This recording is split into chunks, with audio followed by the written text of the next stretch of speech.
This week on CyberSchool, we're covering Microsoft Teams integration. As Microsoft Teams is growing as a platform, I think sometimes before the pandemic, I think they were reaching almost several million users. I know it's really grown over the pandemic. We used Microsoft Teams a little bit, and now we've switched to pretty much using it for nearly everything at CyberData. It's a super powerful tool, and as more people are adopting Microsoft Teams and will be adopting Microsoft Teams in the future, we're going to need to understand how to integrate different products into Microsoft Teams. So when you're dealing with connecting to different devices to Microsoft Teams, there's really two main options for the actual integration. Option number one is a session border controller, also known as an SBC. And there's two different ways when using a session border controller or SBC to actually connect with Microsoft Teams. And that would be using it in, kind of the fashion that it was designed for as an intermediary between a PBX or a phone system and Microsoft Teams itself. And that's kind of the way that it was designed for, and frankly, one of the least popular ways that I've seen them actually implemented in, or what's known as a SIP registrar, where the device will actually kind of register with and then kind of register through. It's complicated and way blows out the scope of this meeting. But it allows the device that you're wanting to connect to Microsoft Teams function with Microsoft Teams without that kind of assistance that a regular phone system would offer. And then finally, we get into hosted providers, which kind of combine both a regular PBX phone system, your standard kind of UCaaS option where you're getting, the chat, the video calling, the file sharing, meetings, all that good stuff, and SIP integration, usually with some kind of a PBX and Teams. So you kind of get the whole kitten's caboodle with everything there. So these are the two main options that you can use when connecting to Microsoft Teams, and we'll cover both today. So when we're talking about a session border controller, you're typically dealing with a hardware appliance, although recently they're becoming virtual machines, and you can run them as a virtual appliance. That's relatively recently within the last couple of years, but predominantly session border controllers have always been kind of a network appliance that you purchase. Sometimes they're rack mountable, sometimes they're not full rack size, and they just kind of sit somewhere on your rack. But they're usually some kind of an appliance, whether hardware or virtual, that you're going to be using. And these are, of course, going to handle communication between the actual phone system itself and the hardware, Microsoft Teams, or all of the above. It's really just a communication facilitator, and that's what it does. A lot of the things underneath the hood is it's handling media transcoding from, say, one codec to a different codec, or dealing with more secure SIP transport, where, say, a device might only work in an unsecure UDP for actual SIP transport, and the platform, such as Teams, requires TLS for actual communication, and things like the session border controller can handle that. They're made by a ton of different companies out there. There's a whole bunch of different offerings out there, such as Ribbon, Patton, Ferrari, not the car company, the other one. There's a whole bunch of different companies out there that make it, and you're basically getting, a Coke to a Pepsi to, an RC Cola. They're essentially just different companies' versions of the same product, and some have, benefits, and some have, like some cost a lot more than others. But we've only strictly validated Ribbon. There are other ones out there that we've had customers use and validate, and we know that they work, such as the Patton devices, but we've never actually personally validated them. So we've only actually, in the lab tested properly with Ribbon's options.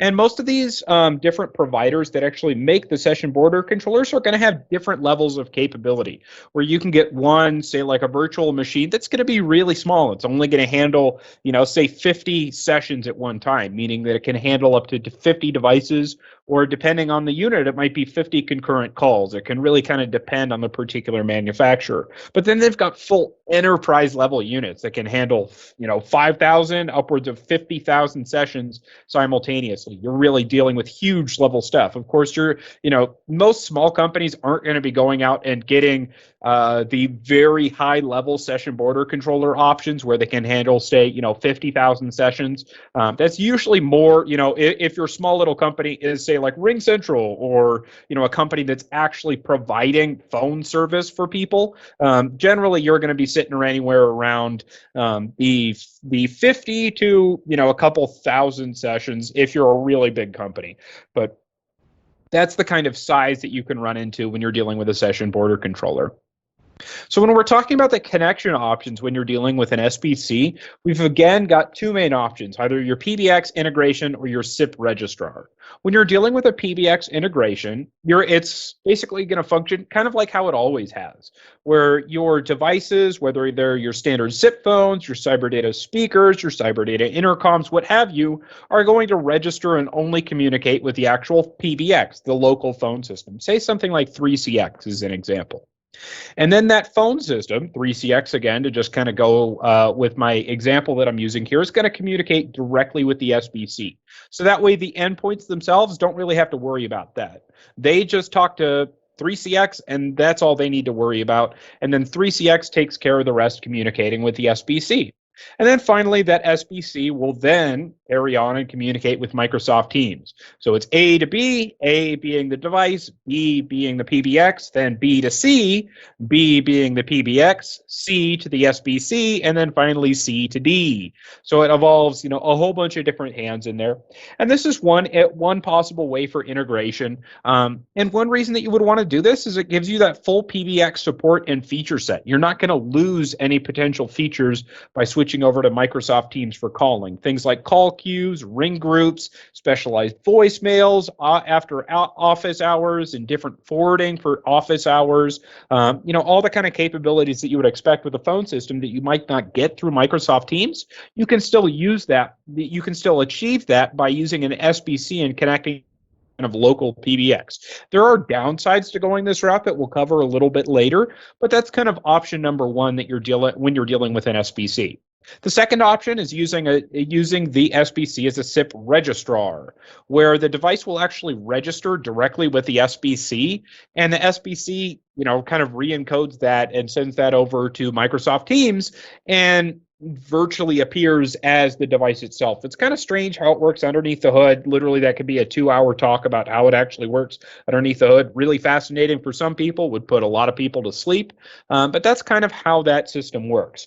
And when you're doing it this way, there's no phone system. There's no A to B to B to C to C to D. It's just straight, SIP device, your CyberData intercom, straight to the SBC, then straight to Teams. There's no more moving parts or pieces or anything in there that could get kind of kerfuffled or messed up. It makes it really, really easy to integrate.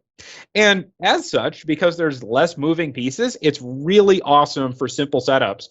If you're just doing something like, say, you need, an intercom at your front door and intercom at your back door, there's no sense in, say, taking up that extra rack space in your networking room for, say, a dedicated appliance to run a phone system for 2 devices, or taking up space on your virtual machine for a phone system that supports 2 users. It's just, there's no sense in that. So if you're dealing with a really small deployment and you only need a very small handful of devices, it can be really advantageous to use the SIP registrar option, because that way you don't need to deal with all of the extra bells and whistles if you're just looking to have an intercom at your front door that somebody can press and it calls to Teams. That's all you're looking to do, go for the SIP registrar route. But of course, by doing that, you're losing features that one would expect from a phone system like a ring group or a call queue, not to mention many others. So those are the 2 main ways that you can actually use a session border controller or SBC to actually connect to Microsoft Teams. Our next option is something like a hosted provider. And a lot of the times with hosted providers, you're going to be dealing with essentially your PBX, your phone system, and a session border controller rolled into one. You're not paying fees for a phone system and fees for a session border controller. It's all rolled into one, and you're just dealing with one option. There's a lot of companies out there that are offering stuff like this, and a lot of the giants in the marketplace are starting to offer actual Microsoft Teams integration, which is awesome. But we've only officially validated Bodia, which is kind of a smaller phone system provider, really, really great service at a fantastic price point, and can really differentiate themselves in terms of that to other providers. And the way that this works is kind of like how your device will actually register with a PBX when you're using a local session border controller, like a hardware appliance, like we just covered, your phone, your CyberData device is just going to register with that hosted provider, in this sense, Vodia, and be able to communicate all the way through there. And the nice thing with going with this option is you get all of the features of a PBX without having to deal with, say, oh, I'm only using 2 slots on it. I'm only using 2 seats. Why do I really need to keep this thing around? And you get all the features with it, and you can use them if you want as you grow and adapt to the Microsoft Teams environment. Plus, it's just going to be a lot more financially viable because you're not paying for a session border controller. You're going to be dealing with, especially for some larger session border controller systems, they can get pretty pricey.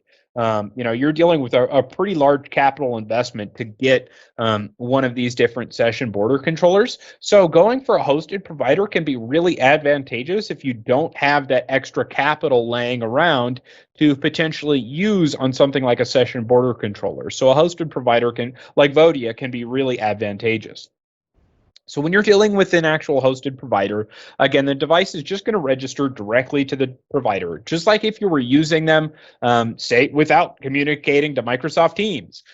You could just use Vodia as a phone system and not have it integrate with Teams. But if you are having it integrate with Teams, there's very little difference on the actual device side in terms of configuration. It's identical to having it, say, register with Vodia or having it register with Vodia and receive calls through Teams. It's virtually identical in terms of the setup on the devices. And the nice thing with this option is your device is just going to register directly to the provider, and the provider communicates with Teams, and they deal with all of the hassle of setting everything up to work with Teams. There's very little actual setup on the end customer, the end user side in terms of setup to get it to work directly with Teams.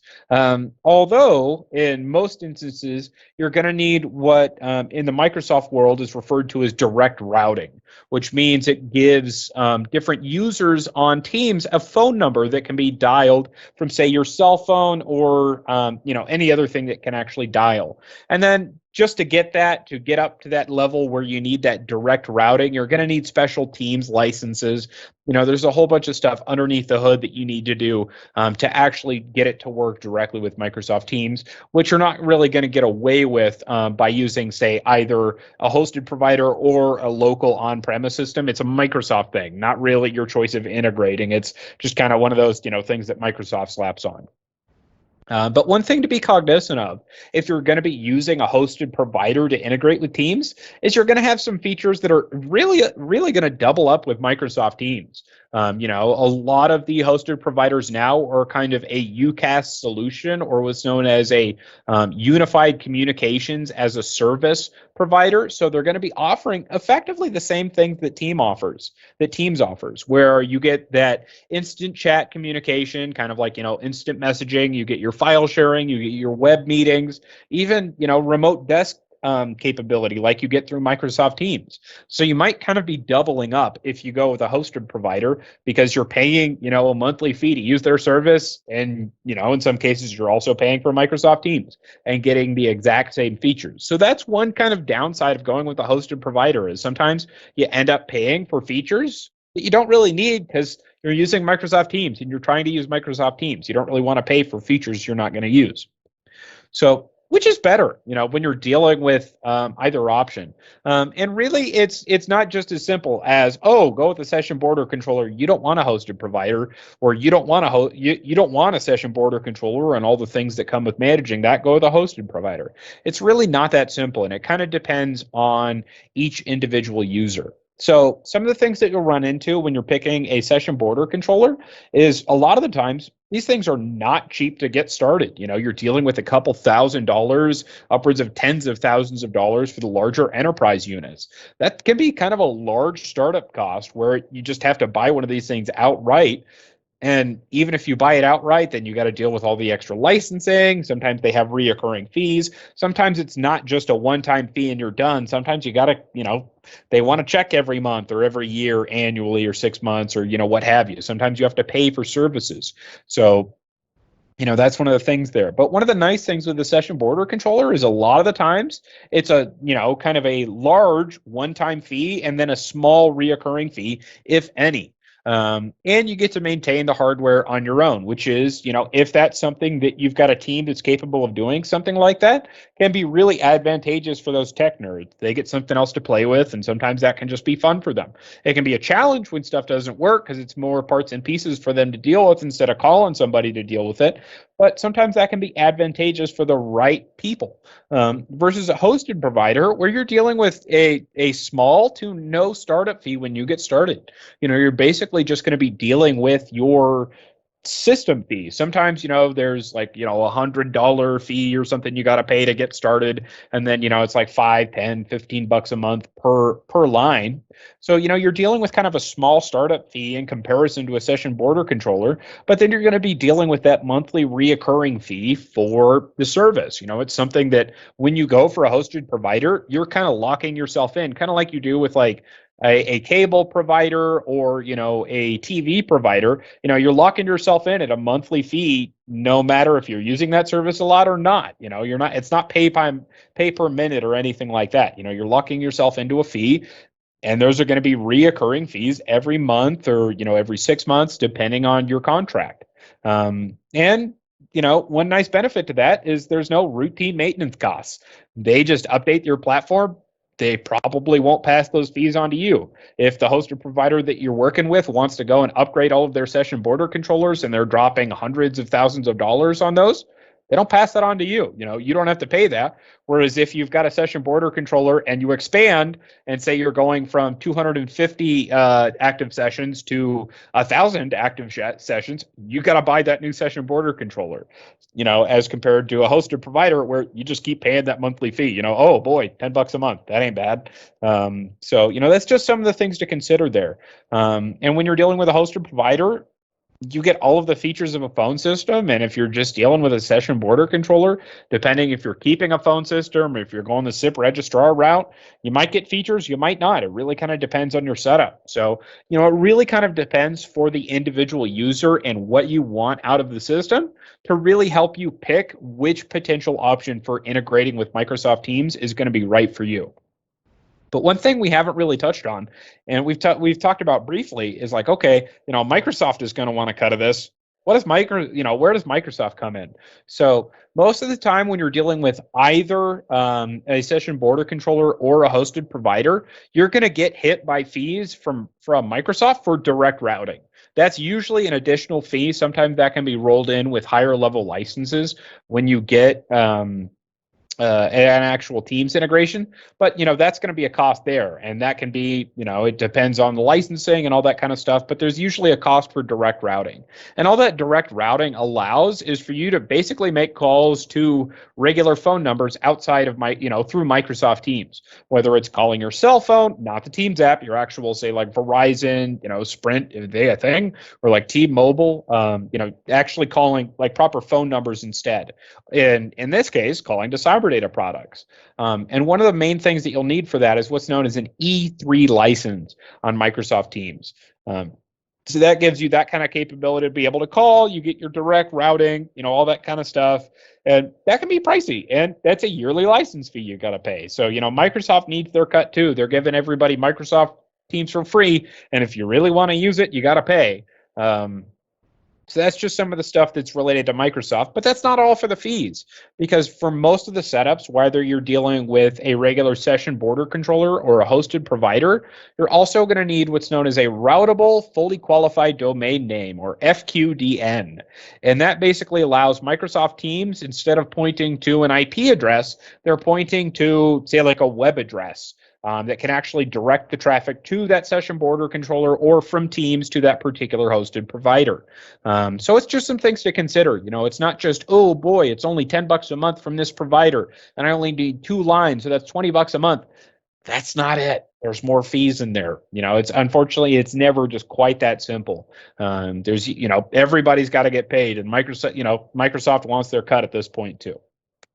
So how do you pick the right option? And there's really some questions to ask as you're going through and trying to determine which option is going to be right. First and foremost, how much hardware are you going to be using? If you're going to be trying to register, say 10, 15, 20, 50 um, intercoms or different CyberData devices on there, you might not want to go with a hosted provider because that adds up pretty quick. If you're going to be dealing with, say, 50 CyberData devices that you want to all have calling capability through Microsoft Teams, even at cheap providers, you're dealing with $500-600 a month just in the fees to that one provider to keep using it. Whereas with a session border controller, it's usually a one-time fee and then maybe an annual fee depending on the particular manufacturer. It might be a lot cheaper to go with, an actual on-premise or virtual session border controller.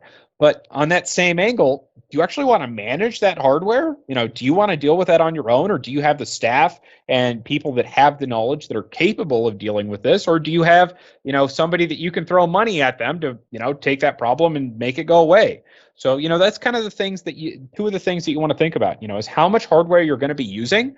And do you actually want to manage all of the phone related hardware yourself, or do you want somebody else to do that? Do you want to just be able to say, I'm going to call the phone guy and the phone guy deals with it? That's just some of the stuff to actually consider there. But as we're kind of moving forward and picking a direction, do you actually want the features of a phone system? When you're dealing with products like an intercom, it can be really powerful to have an intercom call a ring group instead of, say, a dedicated secretary, because what happens when that secretary goes to lunch, or what if they're on some kind of a leave or something like that? Then you have to reroute the call instead of it going to a ring group where you can just add people to the ring group, or many people can compete to answer that particular call. So if you need the features of a phone system, you might actually consider going for a hosted provider, because that stuff just comes part and parcel with it. But another big thing to consider is your business going to be expanding, or are you going to be hope to be expanding in a couple of years? Just because prospective expansion can really make or break different choices when you're picking a particular session border controller.